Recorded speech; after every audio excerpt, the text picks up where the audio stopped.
Έλα, ποια είσαι εσύ?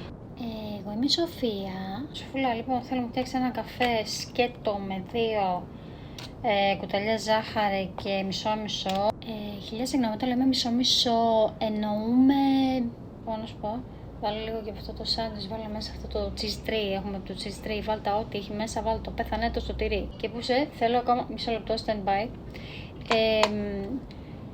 Good morning, Airlines 3445. Μισό λεπτάκι. You want something? Yes, we have everything here. We have anything you want. You're in Greece, my friend. Να σου πω, φτιάξε και κάνα καφέ εδώ πέρα, γιατί και πολύ μας είναι. Cheese, you want cheese? Cheese, sandwich, to eat.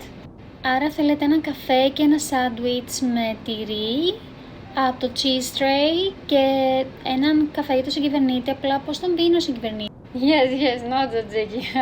No tzatziki. Cheese only, cheese.